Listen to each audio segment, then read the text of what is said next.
Welcome back to రణక్షేత్రం. ఏ ఎన్నిక జరిగినా ఇక్కడేం జరుగుతుందోననే భయం వెంటాడుతూ ఉంటుందా? కంటి చూపుతోనే రాజకీయాలు శాసించిన నేతలున్న నియోజకవర్గంలో తాజా పరిస్థితి ఏంటి? ఆధిపత్య పోరు హత్య రాజకీయాలకు దారితీసిందా? 1980-90 దశాబ్దాల మధ్య జరిగిన రాజకీయ వర్గపోరు ఇక్కడి ప్రజలను భయభ్రాంతులకు గురిచేశాయా? స్వతంత్రం వచ్చి ఇన్నేళ్లైనా ఇంకా ఇక్కడ జీవన ప్రమాణాలు, ఉపాధి అవకాశాలు మెరుగుపడలేదా? మంచినీటి కష్టాలు తీరే మార్గమే కనిపించడం లేదా? పీపుల్స్ వార్ ఉద్యమం తంబళ్లపల్లెలోనే పురుడు పోసుకొని నక్సల్ ఉద్యమంగా మారింది. అసలు తంబళ్లపల్లె నియోజకవర్గ ముఖచిత్రం ఏంటో చూద్దాం.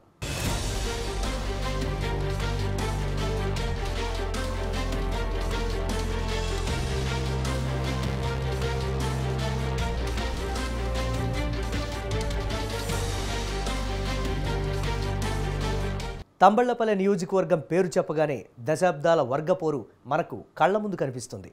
రెండు కుటుంబాల ఆధిపత్యమే ఇక్కడి సగం చరిత్రను ఆక్రమించేసింది. అయితే 2014 నుంచి ఇక్కడ పరిస్థితి మారిపోయింది. ప్రస్తుతం వైసీపీ అభివృద్ధి మంత్రానికి, టీడీపీ అవినీతి ఆరోపణలకు మధ్య పోరాటం జరుగుతోంది. తంబళ్లపల్లె నియోజకవర్గంలో రైతులంతా వర్షాధార పంటలైన వేరుశెనగ, మొక్కజొన్న, టమాటాపైనే ఆధారపడతారు. వాటిని ఇక్కడ పెద్ద ఎత్తున పండిస్తుంటారు. 14 సార్లు జరిగిన ఎన్నికల్లో కాంగ్రెస్ 8 సార్లు, టీడీపీ 4 సార్లు, వైసీపీ, ఇండిపెండెంట్ చెరోసారి విజయం సాధించారు. నియోజకవర్గంలో తంబళ్లపల్లె, ములకల చెరువు, పెద్దమండ్యం, కురబలకోట, బి కొత్తకోట, పెదతిప్ప సముద్రం మండలాలున్నాయి. నియోజకవర్గంలో మొత్తం ఓటర్ల సంఖ్య 2,21,645 ఉన్నారు.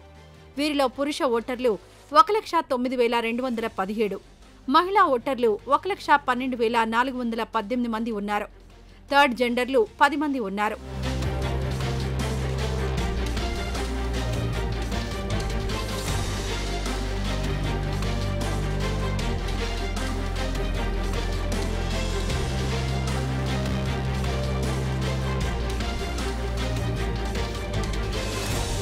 పంతొమ్మిది 2004 వరకు టీఎన్, కలిచెర్ల కుటుంబాలదే పైచేయిగా ఉంది. ఎమ్మెల్యే పదవి విషయంలో వీరి మధ్యనే పోటీ ఉండేది. ఎమ్మెల్యే అటు ఎంపీ రెండూ కూడా ఏకగ్రీవంగా ఎంపికైన చరిత్ర టీఎన్ కుటుంబానిదేనని చెప్పాలి. ఈ కుటుంబం నుంచి టీఎన్ రామకృష్ణారెడ్డి ఉమ్మడి మద్రాసు రాష్ట్ర ఎమ్మెల్యేగా పనిచేశారు. తర్వాత ఒకసారి ఎంపీగా, 5 సార్లు ఎమ్మెల్యేలుగా ఆ కుటుంబీకులే గెలిచారు. ఒకసారి మాత్రం కలిచెర్ల కుటుంబం స్వతంత్ర అభ్యర్థులుగా పోటీ చేసి విజయం సాధించారు.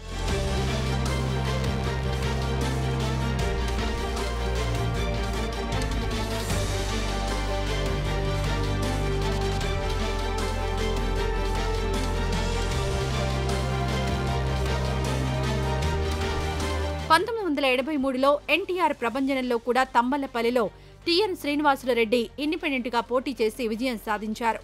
వీళ్ళిద్దరినీ కాదని ఒక సాధారణ కుటుంబం నుంచి 1985లో ఏవీ లక్ష్మీదేవమ్మ 2 సార్లు, ఆమె తనయుడు ప్రవీణ్ కుమార్ రెడ్డి ఒకసారి టీడీపీ తరపున విజయం సాధించారు. 5 సార్లు ఎమ్మెల్యే, ఒకసారి ఎంపీగా గెలిచిన టీఎన్ కుటుంబం, 4 సార్లు గెలిచిన కలిచెర్ల కుటుంబం 2014 నుంచి ప్రత్యక్ష రాజకీయాలకు దూరమయ్యాయి.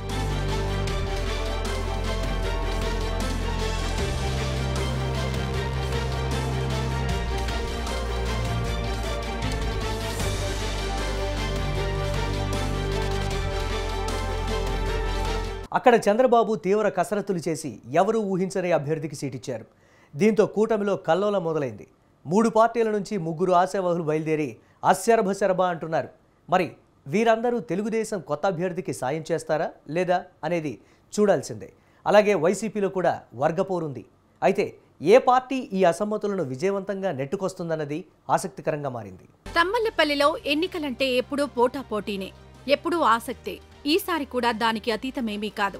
టీడీపీ అధినేత చంద్రబాబు ఇక్కడి అభ్యర్థిగా దాసరిపల్లి జయచంద్రారెడ్డి పేరును ప్రకటించగానే టీడీపీలో వర్గ విభేదాలు బయటకొచ్చాయి. అమరావతిలోని చంద్రబాబు ఇంటి వద్ద తంబళ్లపల్లె తెలుగు తమ్ముళ్లు ఆందోళనకు దిగారు.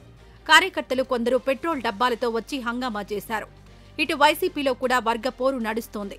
తమకు ఎమ్మెల్యే వల్ల ఇబ్బందులున్నాయని అదే పార్టీకి చెందిన జడ్పీటీసీ గీతారెడ్డి ఆరోపించారు. పంచాయతీ ఎన్నికల్లో తమ వర్గం విజయాన్ని మనసులో పెట్టుకుని అక్రమంగా ఫోర్జరీ, 420 కేసులు పెడుతూ వేధిస్తున్నారని ఆరోపించారు. వైసీపీ ఆవిర్భావం నుంచి పార్టీలోనే ఉన్నామని, పార్టీ శ్రేయస్సు కోసం పనిచేశామన్నారు. ఇలా వైసీపీలోనూ గందరగోళంగానే ఉంది.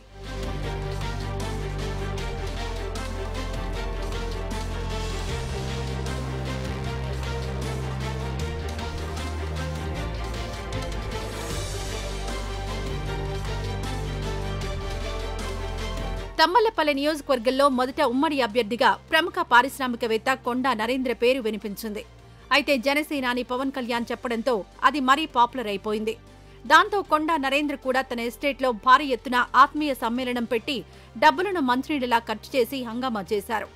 తర్వాత బీజేపీ కూడా కూటమిలో కలిసింది. దీంతో తంబళ్లపల్లె తమకే వస్తుందని చెప్పి బీజేపీ నాయకుడు చల్లపల్లి నరసింహారెడ్డి సీన్లోకొచ్చారు. ఆయన కూడా పూజలు చేసి హడావుడి చేశారు. సీన్ కట్ చేస్తే ఫైనల్ లిస్టులో వీళ్ళిద్దరి పేర్లు లేవు. అంతకుమించి తెలుగుదేశంలో ఎప్పటినుంచో ఉంటున్న గొల్ల శంకర్ యాదవ్ పేరు లేదు. వీరందరినీ కాదని కొత్తగా దాసరిపల్లి జయచంద్రారెడ్డిని అభ్యర్థిగా చంద్రబాబు ప్రకటించారు. అటువైపు పెద్దిరెడ్డి రామచంద్రారెడ్డి సోదరుడు sitting MLA Dwarakanath Reddy YCP అభ్యర్థిగా ఉన్నారు. 3 పార్టీల్లోనూ ఇన్ని లుకలుకల మధ్య తెలుగుదేశం అభ్యర్థి వచ్చే ఎన్నికల్లో వైసీపీని ఎలా ఎదుర్కొంటాడనేది చర్చనీయాంశంగా మారింది.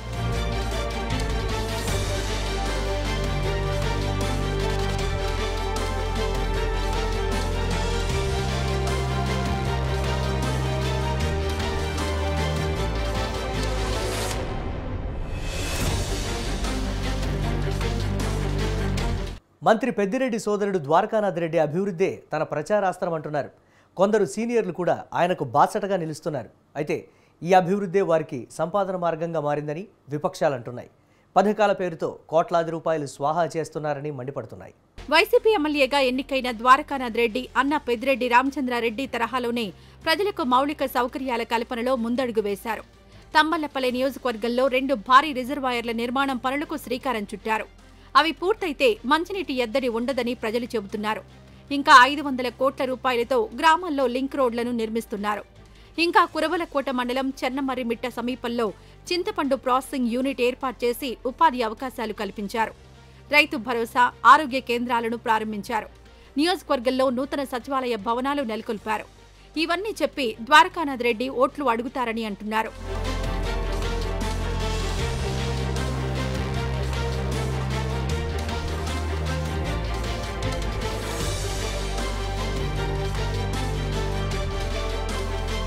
ఎమ్మెల్యే ద్వారకానాథ్ రెడ్డి అనుచరులపై పలు ఆరోపణలున్నాయి. వారు నియోజకవర్గంలో ఎక్కడ పడితే అక్కడ భూ కబ్జాలకు పాల్పడుతున్నారని ప్రజలు గగ్గోలు పెడుతున్నారు. చెరువులు, కొండలు, గుట్టలు ఆక్రమించుకొని అక్రమ లేఅవుట్లను ఏర్పాటు చేస్తున్నారనే ఆరోపణలు మిన్నంటుతున్నాయి. ఇక పాపాగ్ని నదిలోంచి కొట్టుకొచ్చే 1000 టన్నుల ఇసుకను దోచుకుంటున్నారని ఆరోపిస్తున్నారు. రోడ్లు ఎక్కడా వేయలేదు, బిల్లులు తీసుకున్నారని చంద్రబాబు చెప్పడం సంచలనమైంది. ఎటువంటి అర్హతలు లేకుండా గ్రేడ్ 1 పంచాయతీని నగర పంచాయతీగా మార్చి పన్నులు వసూలు చేస్తున్నారని తెలుగుదేశం నేతలు విమర్శిస్తున్నారు. అధికారులకు లంచం ఇస్తేనే గాని ఏ పని జరగడం లేదని అంటున్నారు.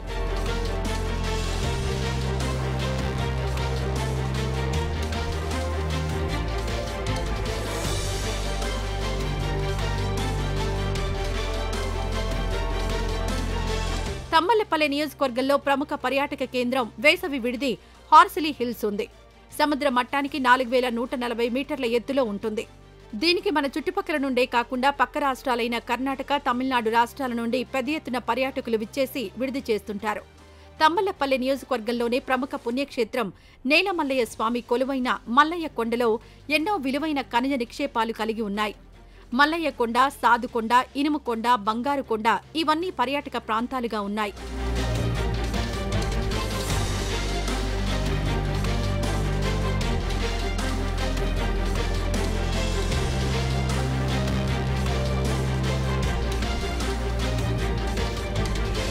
(1980–90 దశాబ్దాల్లో నక్సలిజం ఇక్కడే పొరుడు పోసుకుంది.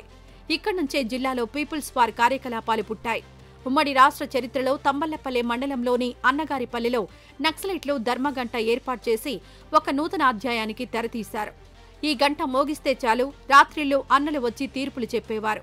భూ సమస్యలపై జరిగిన వివాదాల్లో ములకల చెరువు, తంబళ్లపల్లి మండలాల్లో నక్సలైట్లు, వారి వ్యతిరేక వర్గాల మధ్య జరిగిన సంఘటనల్లో 13 మంది చనిపోయారు. 1984లో తంబళ్లపల్లి సమీపంలో జరిగిన జిల్లా వార్ ప్లీనరీలో కొండపల్లి సీతారామయ్య హాజరయ్యారు.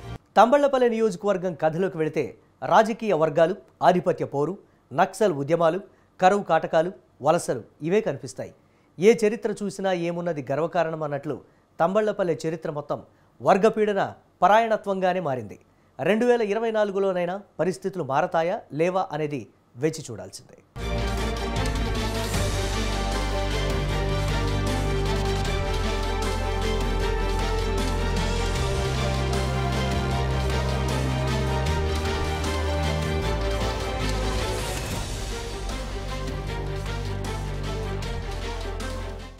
ఇవి ఇవాల్టి రణక్షేత్రం విశేషాలు. మరో 2 నియోజకవర్గాల విశేషాలతో రేపటి రణక్షేత్రంలో కలుద్దాం. కీప్ వాచింగ్ స్వతంత్ర.